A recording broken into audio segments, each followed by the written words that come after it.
అధికారం అంటే అథారిటీ అది మనకు స్కిల్స్ ఉంటే వస్తుందా లేకపోతే మనం రోజూ చేసే పనుల వల్ల వస్తుందా? ఇది చాలామందిని కన్ఫ్యూజ్ చేసే ప్రశ్న. సరే, ఈరోజు మనం ఒక వ్యక్తి యొక్క 90 రోజుల ప్రయాణాన్ని చూద్దాం.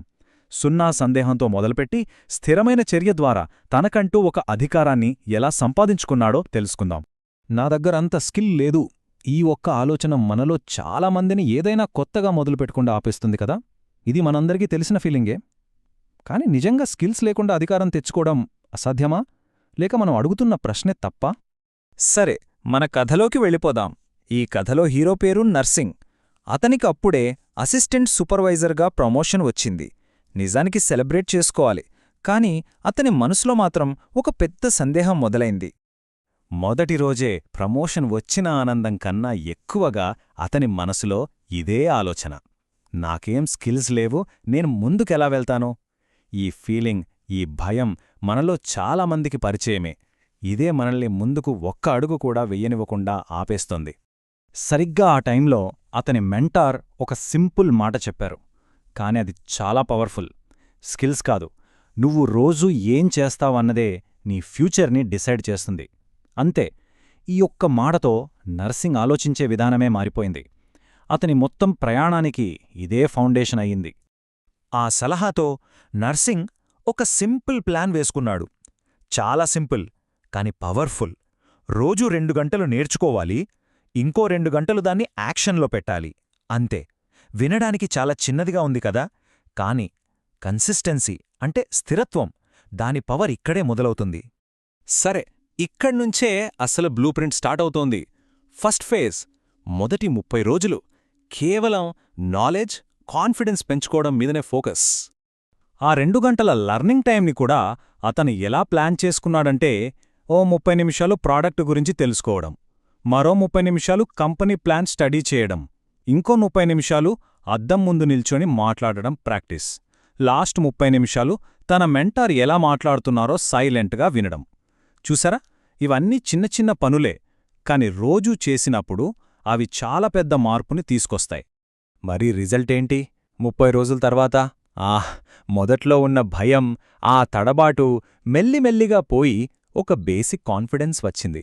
ఇక్కడ మనం అర్థం చేసుకోవాల్సిన పాయింట్ ఏంటంటే, కాన్ఫిడెన్స్ అనేది స్కిల్స్ కోసం వెయిట్ చేస్తే రాదు. మనం పని మొదలుపెట్టాక ఆ పని వల్లే పుడుతుంది. రైట్? ఇప్పుడు యాక్షన్ ఎంజిన్ ఫేజ్. పునాది రెడీ అయింది, ఇక దానిమీద కట్టడం మొదలుపెట్టాలి. నెక్స్ట్ 60 రోజులు చాలా చాలా కీలకం. ఈ స్లైడ్ చూడండి, మొత్తం 90 రోజుల జర్నీని చాలా క్లియర్గా చూపిస్తోంది. ఫస్ట్ 30 రోజులు స్కిల్స్ బిల్డ్ చేశారు. 31 నుండి 60వ రోజు వరకు డైలీ యాక్షన్, తర్వాత 61 నుండి 90 స్థిరత్వం. గమనించారా? ప్రతి ఫేజ్ దానికి ముందున్న ఫేజ్ మీద బిల్డ్ అవుతూ వెళ్తుంది. ఈ రెండో ఫేజ్లో చేసిన మెయిన్ పని ఇదే. ప్రతిరోజు క్రమం తప్పకుండా 10 మంది కొత్తవాళ్లతో మాట్లాడటం. 10 అనేది చిన్న నెంబర్లో అనిపించొచ్చు, కానీ 60 రోజుల పాటు కంటిన్యూస్గా చేయడంలోనే ఉందసలు మ్యాజిక్. అయితే రియాలిటీ ఎలా ఉంది? ఈ చార్ట్ చూస్తే క్లియర్గా అర్థమవుతుంది. పంపిన ప్రతి 10 మెసేజ్లకు 9 రిజెక్ట్ అయ్యేవి, ఒక్కదానికే పాజిటివ్ రెస్పాన్స్. నిజం చెప్పాలంటే ఇది ఎవరికైనా చాలా డిసప్పాయింటింగ్గా ఉంటుంది కదా. కాని సరిగ్గా ఇక్కడే నర్సింగ్కి ఒక విషయం అర్థమైంది. అదే ఇది ఎమోషన్స్తో ఆడే గేమ్ కాదు, ఇది నెంబర్స్తో ఆడే గేమ్. అంతే. ఆ రిజెక్షన్ని పర్సనల్గా తీసుకోవడం మానేశాడు. ఈ ఒక్క ఆలోచన అతని ఎమోషనల్గా డిస్టర్బ్ అవ్వకుండా కాపాడి పనిమీద ఫోకస్ పెట్టేలా చేసింది. ఇక చివరి ఫేజ్కొచ్చేసరికి ఆ పనులన్నీ అలవాట్లుగా మారిపోయాయి. రోజూ రీల్స్ పెట్టడం, చిన్న చిన్నగా టీంకి ట్రైనింగ్ ఇవ్వడం లాంటివి స్టార్ట్ చేశాడు. అన్నిటికంటే ముఖ్యంగా ఇతరులను ఇమిటేట్ చేయడం ఆపేసి తనకంటూ ఒక స్టైల్, ఒక ఓన్ వాయిస్ని క్రియేట్ చేసుకున్నాడు. ఇప్పుడు కథలో ఒక పెద్ద టర్నింగ్ పాయింట్. కేవలం వ్యక్తిగతంగా సక్సెస్ అవడం నుండి ఒక సిస్టమ్నెలా బిల్డ్ చేశాడో చూద్దాం. అతని ఆలోచనని పూర్తిగా మార్చేసిన సంఘటన ఇది.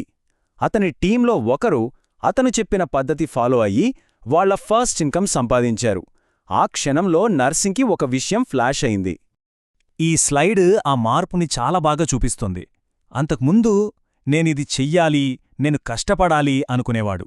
కాని ఆ సంఘటన తర్వాత ఈ సిస్టమ్ పనిచేస్తోంది అనే నమ్మకం వచ్చింది. అంటే ఈ సక్సెస్ నా ఒక్కడిది కాదు, ఇది ఎవరైనా ఫాలో అవ్వగల ఒక ప్రాసెస్, ఒక సిస్టమ్ అని రియలైజ్ అయ్యాడు. సరే, ఫైనల్గా ఈ మొత్తం జర్నీ నుండి మనం నేర్చుకోవాల్సిన అసలైన పాఠాలేంటో చూద్దాం.